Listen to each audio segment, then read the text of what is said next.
Yo, what's going on, guys? It's your boy TheGamingTrouge here. I'm remaking my life. I'm starting everything from scratch, and our very first ever discussion is talking about soda and why the 1 liter is way better than the 2 liter.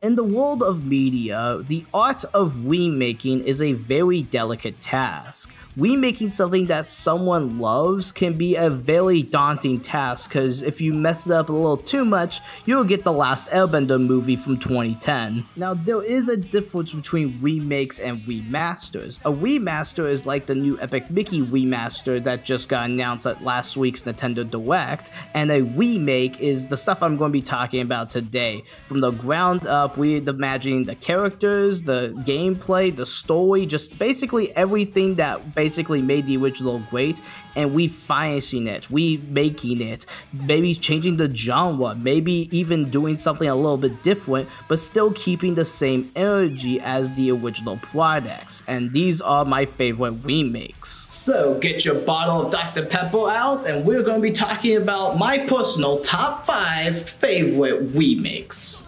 So let's hurry up, let it all out, and even if my luck shake, I know they still can take me even closer, yeah.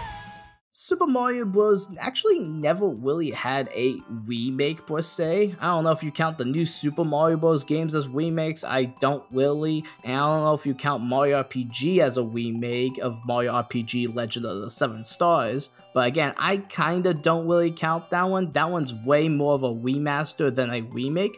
Although it did add a bunch of stuff that one can make the argument that it is a remake, I'm not putting that one on the list. However, a rule that I forgot to bring up in the rules section are adaptations. Adaptations are basically taking an IP and basically making a movie or TV show out of said IP.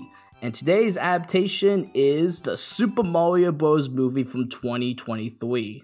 Now, film and video games are completely different, and I feel like I'm surprising a ton of people putting both of them on this list, but I truly believe that remakes go both ways. If you want to remake a video game into a movie, you can remake a video game into a movie. Or if you want to make a movie into a game, I guess that's considered a remake too, so I guess Chicken Little on the Xbox is considered a remake. Anyways, I truly love this movie, and I truly believe that it's the perfect next step for Super Mario, adding in just the right amount of story and the right amount of characters, and yes, the actors are almost all Hollywood actors that almost everyone knows, but at the same time, I feel like they respected the Mario franchise and truly brought Mario to the big screen like never before. I know adaptations have been kind of meh over the last couple of decades, but recently, as in 2019, we've just been getting a bunch of great adaptations of a bunch of different franchises.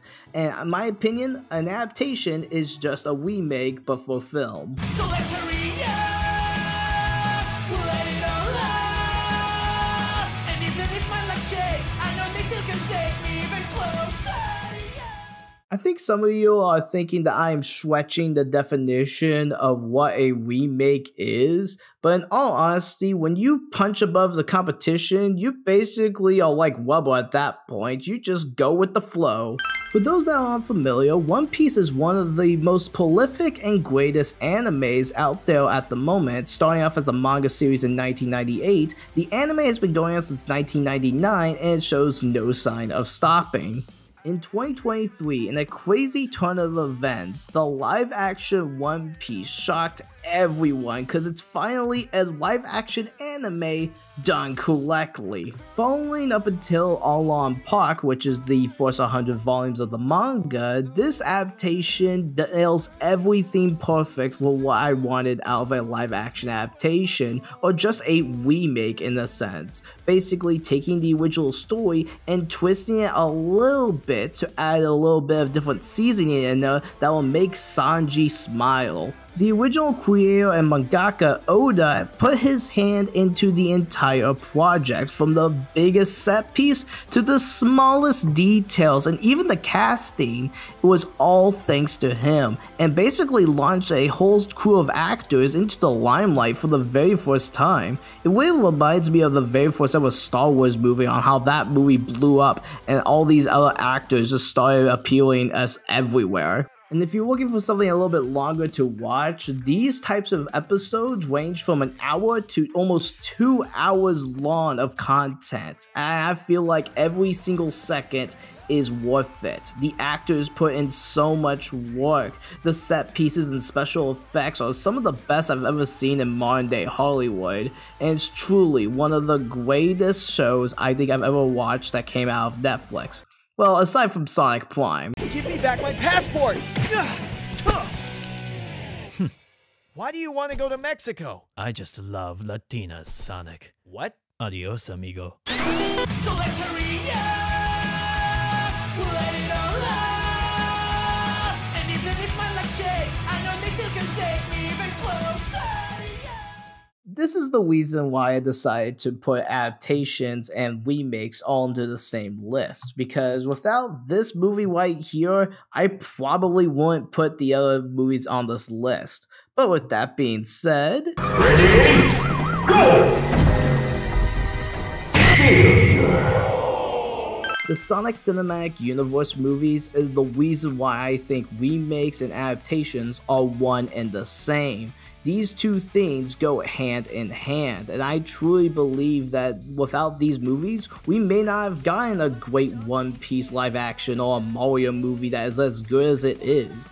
I truly have to thank Sonic for basically kicking good live action adaptations to the mainstream. Taking place in a different universe than the main Sonic series gives the creators basically a lot more leg room to create Sonic the way they want to. They make him start off as a little kid, then grows up to be someone special, and I truly believe that the lessons that Sonic has learned from the last two films will transfer over to the eventual Sonic the Hedgehog 3, and I am super excited for that. The voice actors put in the work, like they believe in these types of characters. Ben Schwartz feels like Sonic the Hedgehog, and Idris Elba feels so much like Knuckles, the battle-torn echidna that he is. Jim Carrey knows what Dr. Eggman is supposed to be like and takes it and runs with it. Probably one of the most funniest villains I think we've ever seen on screen. And with the show on the horizon and Sonic Movie 3 dropping this December, it's a great time to be a Sonic fan, and these movies are just so fantastic. Give them a watch if you haven't already. Also, random thoughts, I am very curious how a conversation with these three would go. So let's hurry up, let it all out. And even if my luck shake, I know they still can take me even closer. Pokemon Ruby and Sapphire are my childhood Pokemon video games, and honestly, they are my favorite to this very day. And Pokemon Omega Ruby and Alpha Sapphire is how you remake them. Just add in some stuff that was in the Generation 6 games and basically spruce them up with the best region ever. Flying around with legendary Pokemon, a new post-game, amazing updated music with an all-new battle song for Wily. Like, this song is just so good. There is a reason why I keep using it when I talk about Pokemon stuff. It's because it is such a banger and it fits with the Pokemon vibe so well. If you're looking to get into the Pokemon franchise and you haven't played this generation yet, dig out that old 3DS, mod the 3DS, heck, do whatever you need to in order to play this generation of Pokemon, because holy cow, this is one of the greatest starter RPGs I think I can ever recommend someone. It's super well made, the story still holds up, and it's one of the most fun I've ever had with a Pokemon game, literally ever, and like next to Black and White. There is no nitpicks here. This is how you do a remake. You stay faithful to the original game, but add in some tweaks and some twists that you don't expect to keep you on your toes. That's what a remake does very well. And speaking of a remake that does stuff very well,